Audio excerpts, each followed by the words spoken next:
rekan-rekan media yang saya hormati, alhamdulillah dalam kesempatan ini saya sehat walafiat. Tadi selama kurang lebih 7 jam ya, dari jam 10-an sebagai warga negara yang sangat taat pada aturan hukum, datang karena dimintai keterangan-keterangan dalam kapasitas sebagai Ketua Komite Penanggulangan COVID juga Gubernur Jawa Barat perihal kejadian keramaian kerumunan di Megamendung. Yang pertama saya sampaikan, secara moral saya sangat meyakini dan inilah sikap bahwa semua urusan, semua dinamika yang ada di Jawa Barat secara moral adalah tanggung jawab saya sebagai gubernur. Ya. Sehingga dalam kapasitas itu tentulah apa yang terjadi positif negatif, kelebihan kekurangan tentu menjadi tanggung jawab saya. Kedua, jika ada peristiwa-peristiwa di tanah Jawa Barat yang kurang berkenan, masih belum maksimal, saya tentunya mengucapkan minta maaf, ya, permohonan maaf atas kekurangan dan tentunya akan terus kita sempurnakan. 10 bulan mengurusi COVID terjadi dinamika naik turun ya dalam proses-prosesnya, sehingga yang baik akan kita teruskan, yang kurang-kurangnya tentunya kita akan perbaiki. Nah, namun secara teknis saya ingin menjelaskan bahwa Provinsi Jawa Barat itu adalah provinsi dengan daerah otonom, ya, di mana wali kota dan bupatinya itu dipilih oleh pilkada sehingga memiliki kewenangan otonom dalam penyelenggaraan pembangunan termasuk izin kegiatan dan hal-hal di level kota kabupaten. Berbeda dengan DKI yang tidak memiliki daerah otonom atau istilahnya wilayah administratif. Maka jumlah Satgas COVID di Jawa Barat itu ada 27 di kota kabupaten dan Satgas COVID 1 di Jawa Barat. Ya. Tidak semua urusan secara teknis tanggung jawab gubernur karena undang-undangnya memberikan keterbatasan. Ada 6 urusan yang gubernur tidak bisa intervensi. 1, urusan keamanan, itu bukan wilayah Pemda provinsi. 2, urusan pertahanan, bukan. 3, urusan justisi, pengadilan kejaksaan, bukan. Ya, 4, urusan agama, bukan. Ya, 5, hubungan luar negeri, bukan. 6, fiskal juga bukan. Jadi dalam kondisi kewenangan itulah kita harus memahami peristiwa-peristiwa ini dalam aturan perundang-undangannya. Jadi saya minta ada pemahaman itu dulu. Berikutnya kronologis yang terjadi di Bogor. Pertama, itu adalah sholat Jumat dan peletakan batu pertama. Itu laporan panitianya ke camat, ke satgas, kabupaten, itu hanya itu. Jadi bukan acara besar yang mengundang, hanya acara rutin. Ya. Nah, sudah dilobi juga oleh Kodim untuk mengingatkan potensi kerumunan. Jadi tindakan pencegahan itu sudah dilakukan. Ya. Kemudian dalam hari H-nya ternyata ada euforia dari masyarakat yang bukan mengikuti tapi hanya ingin melihat juga. Itulah yang membuat situasi menjadi sangat masif, kira-kira begitu. Dalam kondisi lapangan yang massa sudah masif, pelaksana di lapangan punya 2 pilihan, melakukan persuasif humanis atau represif, kan begitu. Nah, pilihan di lapangan saat itu karena massa biasanya kalau sudah besar cenderung ada potensi gesekan, maka pilihan dari Pak Kapolda Jawa Barat saat itu memutuskan pendekatan humanis non represif, ya. Walaupun akhirnya pilihan-pilihan itu memberi konsekuensi pada institusi di kepolisian yang tentunya saya sangat hormati terkait hal ini. Saya cuma ingin menceritakan kronologisnya. Nah, sesuai peraturan di Jawa Barat, semua yang melanggar itu harus diberi sanksi. Jadi Jawa Barat ini provinsi yang sangat tegas, sudah lebih dari 600.000 pelanggaran protokol kesehatan itu sudah ditegakkan. 80% mayoritasnya adalah pelanggaran individu, 20%-an pelanggaran institusi atau acara. Jadi kalau ditanya, tolong tegakkan, sudah sangat ditegakkan ya dengan jumlah sebanyak itu kira-kira. Hanya kalau sudah ada masa besar karena sebuah proses, kadang-kadang kan treatmentnya tidak bisa selalu ditegas represifkan. Contohnya seperti demo Omnibus Law. Kalau pakai kategori pelanggaran prokes, demo-demo itu sangat melanggar protokol kesehatan. Tapi kan pendekatannya tidak bisa dalam kondisi psikologis, ya, walaupun kita tahu itu pelanggaran, kemudian dilakukan represif karena akan terjadi hal-hal yang tidak diinginkan. Maka diskresi dari aparat itu ada di sana. Nah, itulah kira-kira kronologisnya. Saya akan memberi sanksi juga kepada Kabupaten Bogor, dan Kabupaten Bogor saya minta juga memberikan sanksi yang juga tegas kepada panitia karena membawa banyak dampak. Salah satunya sudah kita periksa 400 warga yang berkumpul di sana dengan tes swab antigen, dari 400 itu 5 positif. Jadi kesimpulannya, kerumunan itu membahayakan dan buktinya 5 dari ratusan yang kita periksa melalui swab antigen menunjukkan dia positif COVID. Nah, itu kira-kira kronologisnya. Jadi kita sudah sangat tegas mendukung upaya pemerintah pusat, hanya kadang-kadang di lapangan situasinya kan disesuaikan dengan diskresi dari Korlap aparat keamanan, kira-kira begitu.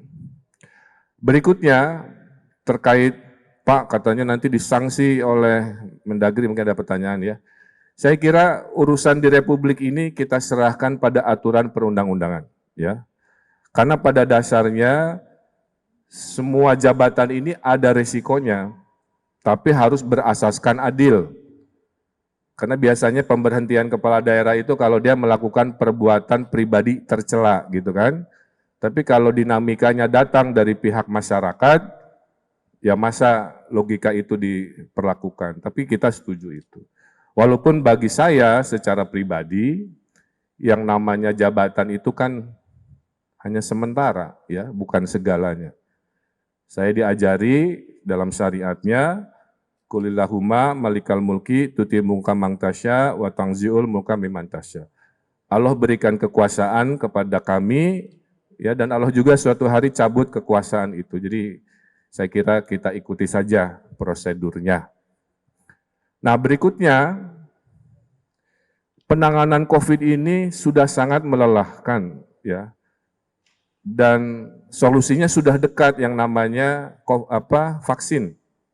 Mudah-mudahan saya sebagai relawan itu bisa disimpulkan di bulan depan, kalau hasilnya baik, maka akan diproduksi sehingga akhir COVID ini sudah mulai kelihatan. Tapi keberhasilan COVID ini tidak akan terjadi kalau tidak ada partisipasi publik, itu poinnya. Ya. Harus ada ketaatan dari masyarakat, dari tokoh masyarakat, dari pemimpin masyarakat, karena pemimpin itu ada followernya, ya. Maka saya mengingatkan, kalau Indonesia mau selamat, taati perintah pemerintah, khususnya menangani protokol COVID. Ikuti arahan, walaupun tidak mengenakan dari pemerintah.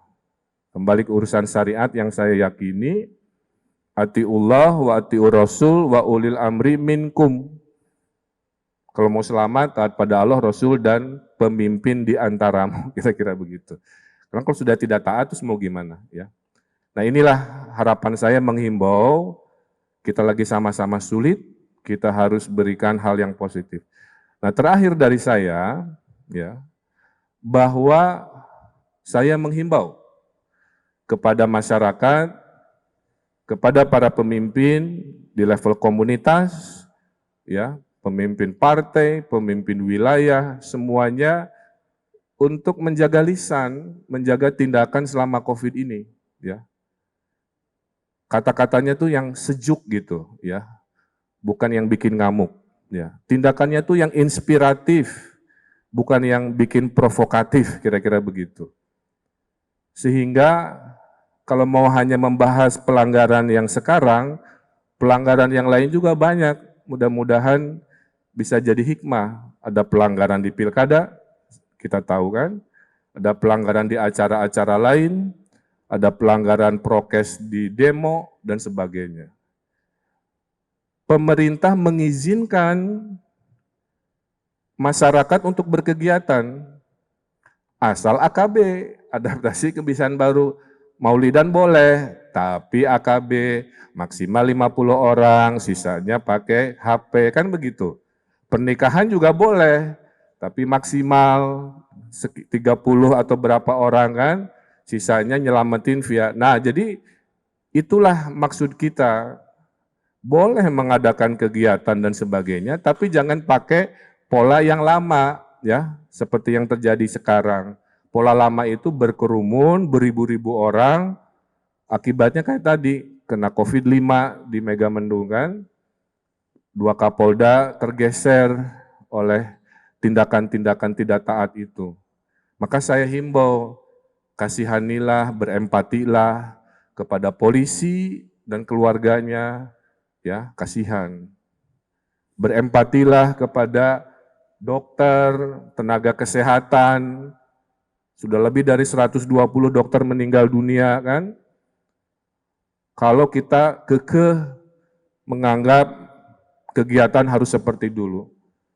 Nah mudah-mudahan peristiwa-peristiwa dalam beberapa hari terakhir ini menjadi hikmah buat semua orang, ya, buat para pemimpin, buat para tokoh masyarakat, buat para penyelenggara acara. Hanya kekompakanlah yang bisa membawa keberhasilan, ya. Hanya ketaatan yang tentunya bisa membawa kita pada kemaslahatan. Dalam syariatnya juga, kalau dalam satu kegiatan ada benturan, manfaat dan mudarat, syariat agama mengatakan dahulukan menjauhi kemudaratan. Ya, syariatnya itu darul mafasid aula min jalbil musolih. Dahulukan mencegah kemudaratan dibanding menerima manfaat. Contoh haji umroh kan barokah, wajib, manfaat. Tapi karena kemudaratan marah bahayanya bersamaan, maka pemerintah Arab Saudi memutuskan haji tiada kan? Nah itu. Jadi sekarang mau pengajian boleh, ya. Tapi AKB. Tapi kalau mau maksa tadi, jangan memaksa sesuatu yang potensi bahayanya didahulukan ketimbang kebermanfaatannya. Nah itulah mudah-mudahan bisa dipahami ya terkait situasi hari ini.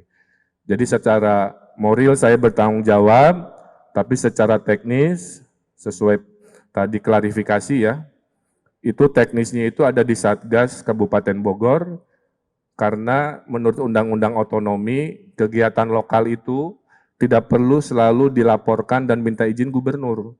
Kecuali 2 hal, ada kegiatan provinsi di lokasi itu, atau lokasi kegiatannya ada di perbatasan, misalkan perbatasan Bogor Cianjur, nah itu provinsi tanggung jawab. Tapi kalau acaranya lokal, Undang-Undang Otonomi mengatakan itu tanggung jawab lokal. Jadi saya bilang, saya tidak bermaksud mencari kambing hitam, makanya saya awali apapun yang terjadi, tetap tanggung jawab saya sebagai pemimpin wilayah dan saya minta maaf. Tapi dari sisi teknis, kalau mau bicara hukum kita harus proporsional. Saya kira itu ya, dan kami akan terus tegas ya, yang dilakukan oleh banyak pihak sekarang juga kami dukung. Sudah 600.000 kasus kita tangani dalam penegakan prokes ini. Ya, nah, mudah-mudahan setelah ini semua lebih membaik, COVID makin menurun, menunggu vaksin, kita disiplin, mudah-mudahan secepatnya kita kembali normal lagi.